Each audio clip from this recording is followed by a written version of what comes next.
Pakistan default नहीं कर रहा, तारीखें देने वालों को शर्म आनी चाहिए। वज़ीर ख़ज़ाना वफ़ाक़ी वज़ीर ख़ज़ाना इसहाक़ डार का कहना है कि पाकिस्तान डिफ़ॉल्ट नहीं कर रहा, डिफ़ॉल्ट की तारीखें देने वालों को शर्म आनी चाहिए। कोशिश है गैर मुल्की अदायगियाँ वक्त पर करें। बहुत से चैलेंजेस का सामना है, एक रोज़ में मसाइल हल नहीं हो सकते। मुश्किल रिफॉर्म्स पहले कर चुके हैं। माशी इस्तेहकाम के लिए सियासी इस्तेहकाम बहुत ज़रूरी है। इस्लामाबाद में प्रेस कॉन्फ्रेंस के दौरान इसहाक़ डार का कहना था कि सियासी अदम इस्तेहकाम की वजह से मुल्क मुश्किलात का शिकार है। माशी इस्तेहकाम के लिए सियासी इस्तेहकाम बहुत ज़रूरी है। कुछ लोगों की ख्वाहिश है मुल्क डिफ़ॉल्ट कर जाए। डिफ़ॉल्ट की तारीखें देने वालों को शर्म आनी चाहिए।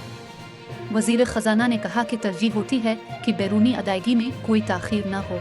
कोशिश है जो भी वादे किए हैं वो पूरे करें। मुल्क को मिलकर मुश्किलात से निकालेंगे। IMF ने स्टंप दी है कि पाकिस्तान डिफ़ॉल्ट नहीं कर रहा। इसहाक़ डार का कहना था कि सना 2013 में भी पहला साल हमारे लिए मुश्किल था। इस वक्त भी हमें बहुत से चैलेंजेस का सामना है। तवील मुद्दत बेहतरी के लिए बजट भी होगा और कुछ और भी मुआहदे होंगे। रियासत के लिए सियासत की कुर्बानी दी।